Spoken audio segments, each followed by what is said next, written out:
Our financial scams workshop. I'm Mary Gay Scanlon, Congresswoman for Pennsylvania's 5th Congressional District, and thank you for joining us tonight. You know, every year, millions of Americans are targeted by scams. Fraudsters seek to steal people's identities, their credit card and banking information, and other sensitive personal information. Consumer fraud complaints hit a record high in 2019. And my office has heard from and helped many constituents dealing with scammers and identity theft. Despite the best efforts of the Federal Communications Commission, the Federal Trade Commission, and law enforcement, unsavory scammers are always looking for ways to take advantage of well-meaning people. And they do it to everyone.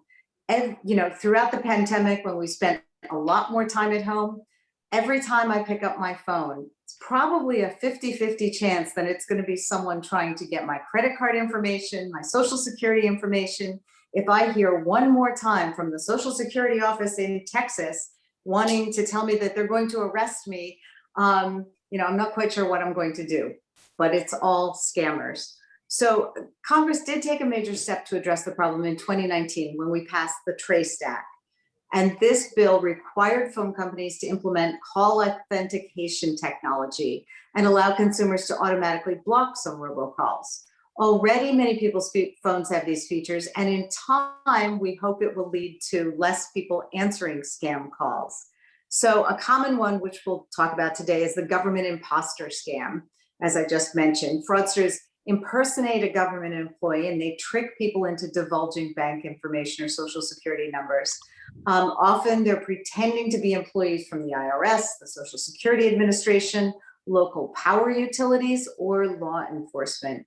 So unfortunately, we've seen a spike in these types of scams during the pandemic, probably because more people are home picking up the phone. So it's more important than ever for people to take the necessary precautions to protect ourselves. So to help you identify and avoid these common types of scams, I'm here today with real employees from the IRS and Social Security. With us today is Tom Fattorusso from the IRS, Ed Lafferty from the Social Security Administration, and then we also have Casey Ciocca and Victoria Long from the Senior Law Center. So all three guests have a great deal of experience with helping people identify and protect against scams, and I thank you all for participating in the workshop with us tonight. I'm going to turn it back over now to Malcolm Yates, our outreach coordinator, and let's take it away. Thank you, Congresswoman. Now we're going to go over and get some workshop and some information from Tom Fattorusso from the IRS. Tom? Thank you, Malcolm. And thank you, Congresswoman Scanlon, for inviting me today to speak on behalf of the IRS about some of the scams that we've seen. You know, I always appreciate the opportunity to do this and get the word out. Again, my name is Tom Fattorusso. I'm the special agent in charge of IRS criminal investigations, Philadelphia field office. We cover all of Pennsylvania and Delaware.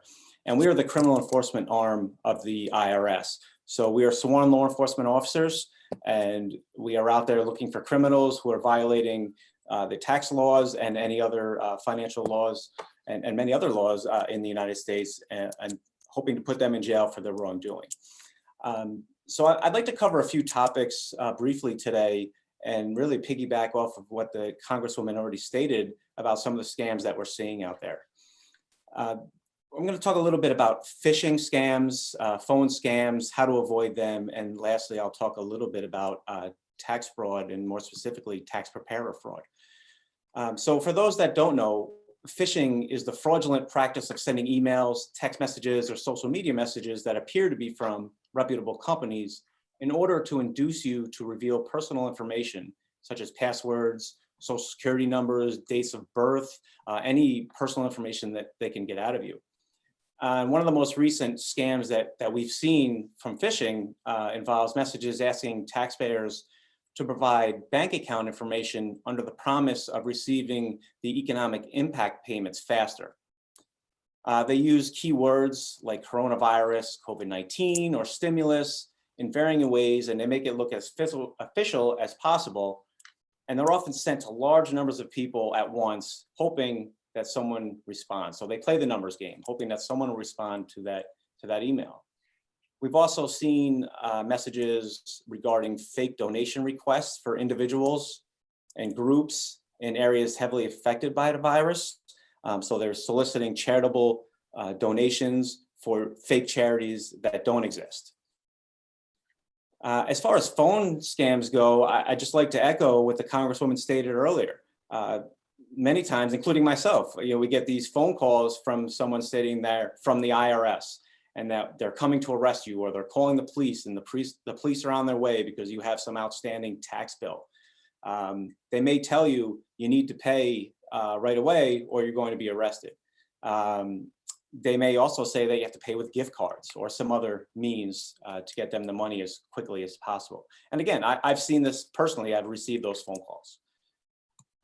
So what should you do if you get any of these? Well, as we all know, criminals are constantly changing their tactics. And unfortunately, sometimes we're a step or two behind, but we're doing our best to keep up. But you can protect yourself by acting as the first line of defense. The best way to avoid falling victim to a scam is first knowing how the IRS communicates with taxpayers.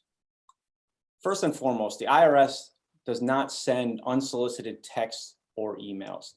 It's the method of operation for the IRS to send you on a letter. Whenever they're trying to correspond with you, it's a letter first. And the letter will have the information that's required, what they're looking for, and it'll also have a phone number for you to contact them.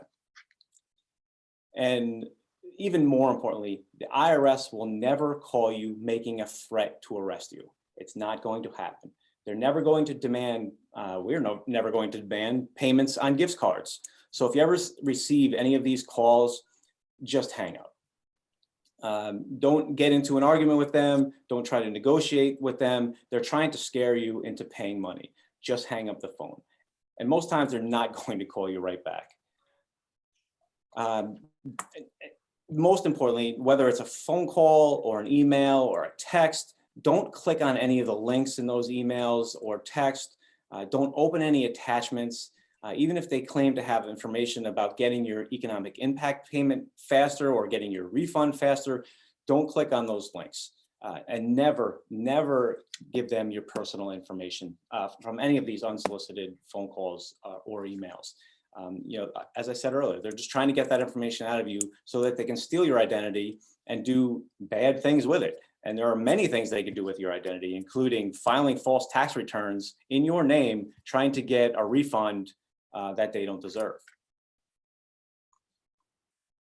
So I'd like to quickly transition over and talk about refund or tax fraud a little bit and tax preparer fraud. Unfortunately, as with every other criminal element out there, there are unscrupulous tax preparers who try to steal your personal information or steal your refunds. So the best thing you could do is your homework.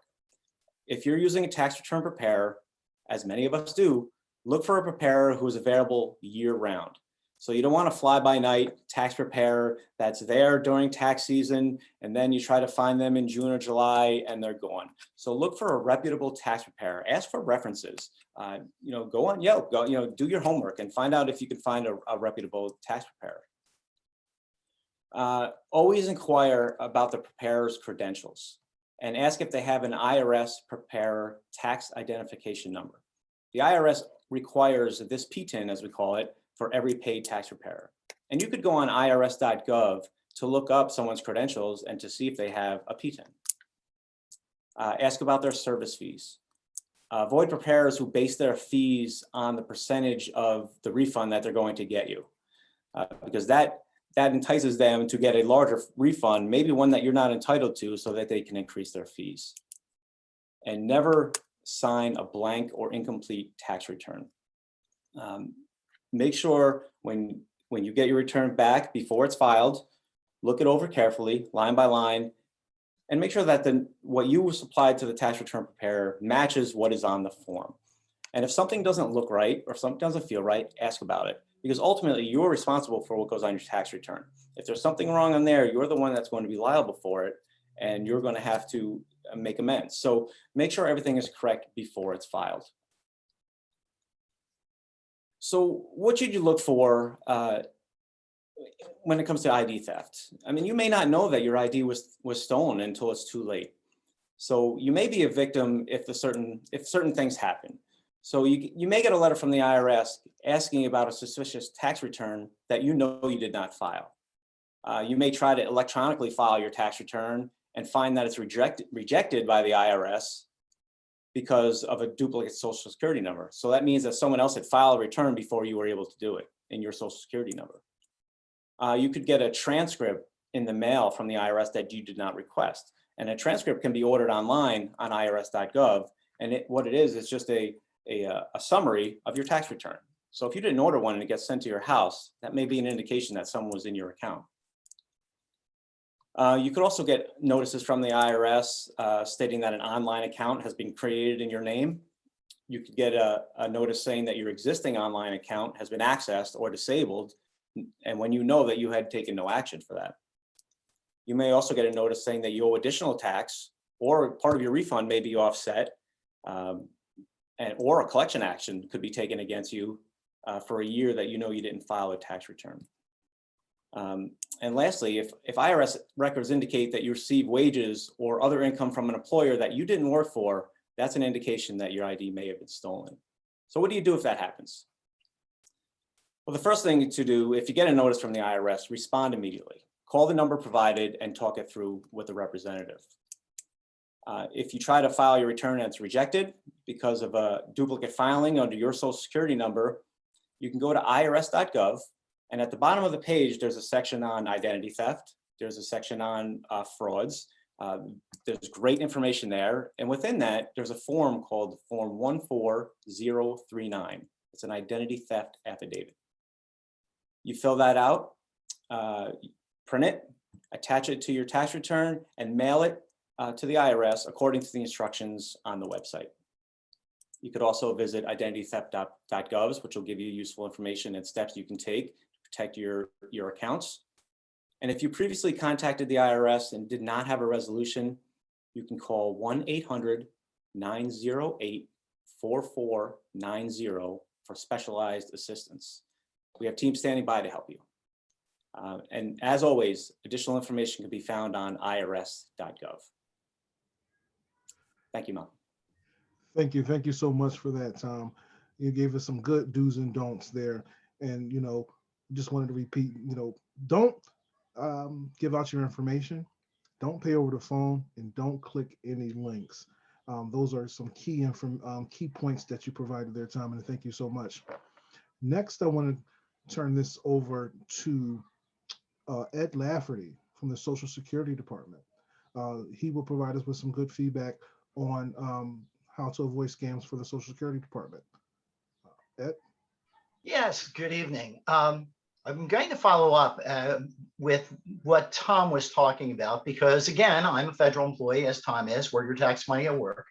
And the Social Security Administration has received quite a few contacts from individuals who have really been harassed, terrified, scared, scammed by fraudsters. And we really want to emphasize, similar to what Tom said, it is a terrifying thing. And by the way, all of us have received these, and I've gotten these calls. But imagine someone whom you know, not yourself, who went to Social Security, applied for Social Security 10 years ago, never really needed to contact Social Security again, didn't change their address, has the same direct deposit, really still have their original Social Security card, and unfortunately gets a call in a very officious manner about suddenly their Social Security being terminated, or a police officer is going to be contacting them, or they suddenly owe money they didn't know they owed. It's a terrifying thing to take place for anyone, but particularly someone who hasn't even had any contact with Social Security. Most of us have gotten so used to this with scammers, but not everybody is. And even those who are worried. So what do you do? And as Tom said, Social Security employees will not threaten you, start telling you that the police are coming, demand a wire transfer, debit cards, gift cards, money at all, promise you that your benefit will be increased if you provide them private information. And by the way, the so-called personally identifiable information, such as Social Security numbers, things like that, we do not request. When we send an email to you, we do not include that kind of information. If we call you, it's in most cases because you've called us. Rarely are we going to be just calling you. And in fact, we're not going to be sending you text messages. You will get, as Tom has from IRS, Social Security Administration will send you a letter. And in the letter, if there's an overpayment, for example, or if there's a change in your benefit of any sort, we'll explain what's taken place. We'll explain to you payment options if you did owe money. We'll explain to you your appeal rights. You'll always get that. So you're not just going to get someone on the phone threatening you, telling you what to do. So as everyone else says, hang up. But again, that's not always enough. And so for purpose of Social Security, we actually have a reporting document that's on our website, socialsecurity.gov, or if you wish, www.ssa.gov. And on there, you can actually find, just type in fraud or scam, and it'll take you to the Office of the Inspector General website. And the reason that's important is, please, if you can, complete a report. Not all of us want to do some. If we make the mistake of actually engaging the individual on the phone, in some cases we've sent money. It's an embarrassment. We don't want to tell anyone. These are very difficult decisions to make. But the point is, if you let us know what's taking place, if we know these things are happening, we can actually track some of these down. We can get a handle on this. As Tom said, and everyone else will agree, we're always running behind. Hackers, scammers, fraudsters come up with new ideas every day. For example, with Social Security, oftentimes now you'll have someone contact you using a public name, because our names oftentimes are on the internet, or they'll send you a piece of mail with our name on it. And so you really aren't sure, is that valid? Is it authentic? What you can do is on our website, again, ssa.gov, you can type in, find the field office locator.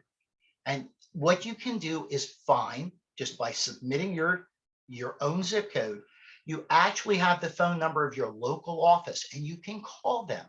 The local office number is there on the internet, and you can call them to establish, is this from the office?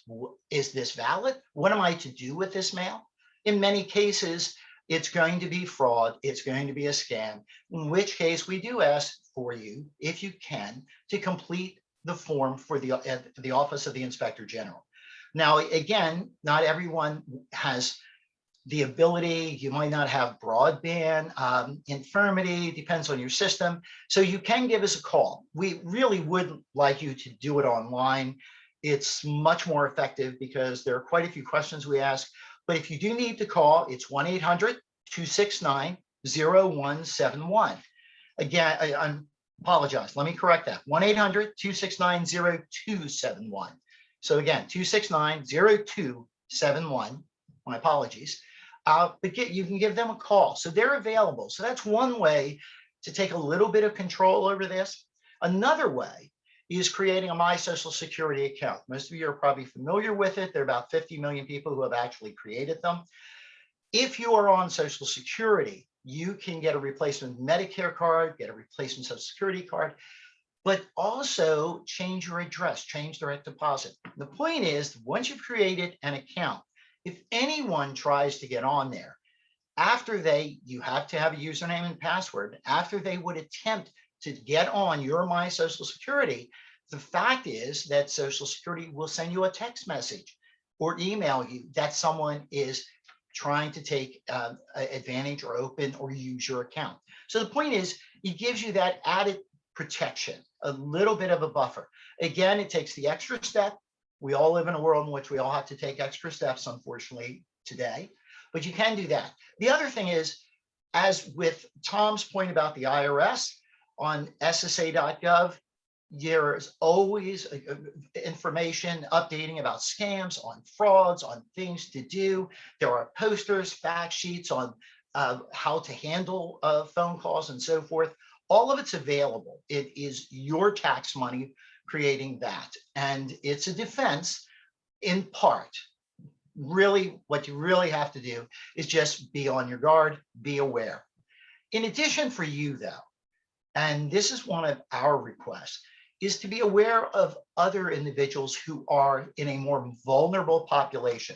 For example, we're reaching out to people who might be eligible for supplemental security income, SSI, and for individuals who have rep pays or need represent pays, individuals who might be taken advantage of, people who might be homeless, people who are disabled, people who are aged, and people who no longer are perfectly capable of handling their money, or they trust that nice person they just met who certainly is on their side, or they do answer the phone and talk to the pleasant person online who's going to help them.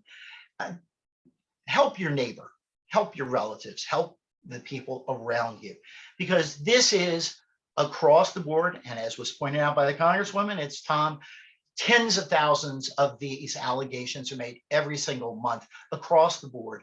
And the government is no different from any private concern. Fraudsters, scammers, trying to take advantage of those of us who trust the authentic, the legacy of trust we have with corporations, with companies, with the government, assuming that they are honest on the other end of the line. And we really do need to make sure that we protect all of the people around us, all those vulnerable people, not just ourselves. And so again, SSA.gov, wealth of information, the Office of the Inspector General, you can use SSA.gov to get there. And please, please, please, again, if in doubt, contact the local Social Security office. Go on SSA.gov, field office locator, put in your zip code, and you've got the phone number of your local office, and they can assist you. That's what we're there for. Thank you. Thank you so much for that, Ed. That's some great information. And as you said, the Social Security Administration will not text you. That is great. This information. So next, we would like to turn this over to Casey Ciocca from the Senior Law Center. Casey? Hi, everyone. Good evening. Yes, my name is Casey Ciocca. I'm an attorney with the Senior Law Center, and I'll give a brief introduction. We can provide legal advice and representation to seniors in Pennsylvania over the age of 60. I primarily work in our Delaware County and Philadelphia offices, but we also have offices in Montgomery County, Chester County, and Bucks County.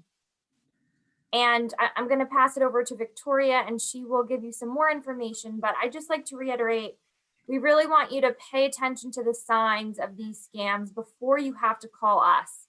We would love for you to never have to seek our legal services, but we understand sometimes these scammers can be really effective in their techniques and the way that they will try and scam you. So it's important to stay alert, and Victoria will explain more what we can do.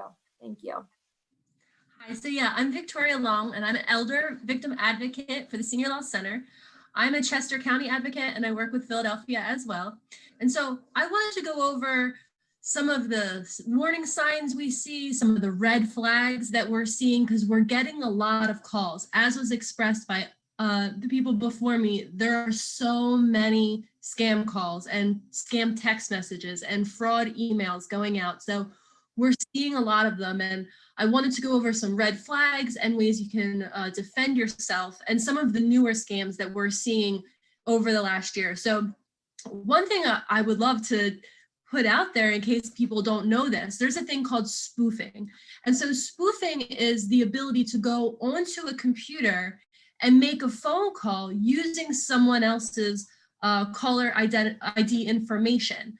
So theoretically, I could go onto my laptop, I could make an outbound call through certain apps, and I could make it look like I'm the sheriff's department calling. That's what would show up on the caller ID, Chester County Sheriff's Department. So then when you see that on your phone, you're very confused and concerned, you answer, and this person tells you they're from the sheriff's department and you're behind on property taxes and they're gonna be there tomorrow to arrest you unless you pay them right now. So this is one way that these scammers are adding this inherent fear. And as we shared earlier, we have, as a society, a belief system about government officials and these institutions. And so when you see someone on the caller ID and they say they're from the sheriff's department, it's inherent that we believe them. And so we have to be a little bit more critical when these calls are coming in. And so another thing about caller ID is if you don't recognize the number, if there is no name, no number, do not answer it. Allow a message to be left. And if it is a person you know or a company you had called, then respond. Do not return any calls because you can still fall victim to scams by calling them back. They will give you the same group of lies that they would give you if you would have answered. So please don't call back people you don't know. Another quick tip is to, if you can, not put your name on your voicemail. So on your answering machine, it would be preferable if it said, you have reached the voicemail box of, and then your phone number, and that is it. The reason being that a scammer who's calling, they're at a computer most likely, so they're recording any information that they're getting. So if they hear a voicemail box that goes, you've reached the voicemail of Bob and Mary, please leave a message, they're gonna make a note of that, and when they call back, and they will, they'll say, hey, can I please speak to Bob or Mary? And now they know your name. So it's really important that you don't have any identifying information on your answering machine. So another tip that I know has been shared so many times over, and everyone has said it before me, and I've said it a million times myself, but if anyone is asking for payment and gift cards, if anyone is suggesting an Amazon, an iTunes, a Target, any type of gift card, you can automatically know it's very likely a scam. The IRS is not going to accept your yearly tax payment in iTunes gift cards. iTunes gift cards are for music, that's it. And so just fundamentally understanding that no matter what that person on the phone says, no one is going to accept a gift card for payment of anything that's governmental. Also, let's say they're saying they're calling from Amazon. I had this happen last week. Someone called and said that your Amazon Prime got hacked and you need to go to the CVS and buy an Amazon gift card to fix it. And so the person went to CVS and bought the gift card because they thought that their account had been hacked. And then the caller asked them to scratch off the numbers on the back and read the numbers out loud to them. That is a huge red flag. Huge red flag is asking for the numbers and the pins on the back of the card. This is a very clear sign that this is a scam and a fraud being happened. There are also other dangerous ways to receive payment. And I'm not saying they're inherently dangerous, but they have dangerous qualities to them. That would be things like Bitcoin or Bitcoin machines, where you can input money into an ATM style machine and then you can purchase Bitcoins. There's not a lot of oversight on stuff like that. So I have had seniors who have fallen victim to scams where someone told them to put thousands of dollars in a Bitcoin machine. So again, when we're hearing things that maybe we don't know a lot about, like cryptocurrency or things like that, red flag, pause, call a family member, call me, call your local state representative and see if this is something that's really happening. Another thing is Cash App or Venmo. If you don't use those apps regularly, please don't download them because someone over the phone or via text message that you do not know has asked you to. Those apps are very dangerous. They're unregulated, and it's extremely hard to get your money back if it's been stolen through those companies. I'll quickly go over some of the scams that I see generally and some of the ones that we're getting more and more popular, sad to say. So the first one would be anything sheriff or police related. So we get this a lot out here in Chester County where people will get a phone call, like I said, where they think it's from the sheriff's department. And if you don't give us money right now because you haven't paid property taxes, we're coming to arrest you. And so what I would say, and what I tell my seniors when they call me because they've gotten this call and they don't know what to do, I say, one thing is that the sheriff's department will never call you. If they have a warrant, they will come to your house and they will let you know in person, but the sheriff's department doesn't call. The police department will never call. They would very likely show up at your place if there was an issue with a warrant, or they will mail you a letter like other people have stated about other government style agencies. So again, these places are not going to call you. It's not going to let you know. If you're behind in property taxes and you were unaware of that, I'm sure that you're going to get letters in the mail about it. And again, if you pay your property taxes every year and someone says that, oh, well, you missed this one payment of $700 in 2013, that's a moment of saying, okay, great, let me call my accountant. Let me call my daughter, who's my power of attorney. Let me call my lawyer friend who works at Chester County Bar Association. Take a moment, hang up the phone, and seek some counsel with friends and family before doing anything that someone on the phone has said you owe money for, especially if they haven't mailed you a letter in reference to that. I would say that the next scam that kind of goes into the sheriff and police scams is what we call grandparent scams. And so these calls often happen very early morning or very late at night. And you'll get a phone call from someone who says that they're a grandchild of yours.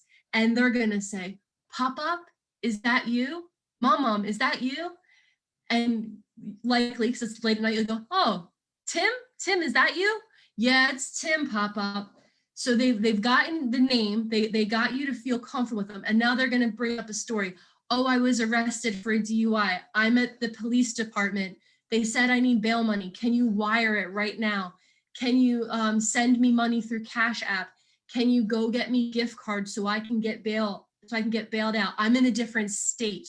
All of these things we hear all the time. And so understanding that can be really emotional. And so these are the scams that people are more likely to fall for because there's emotions, there's family involved.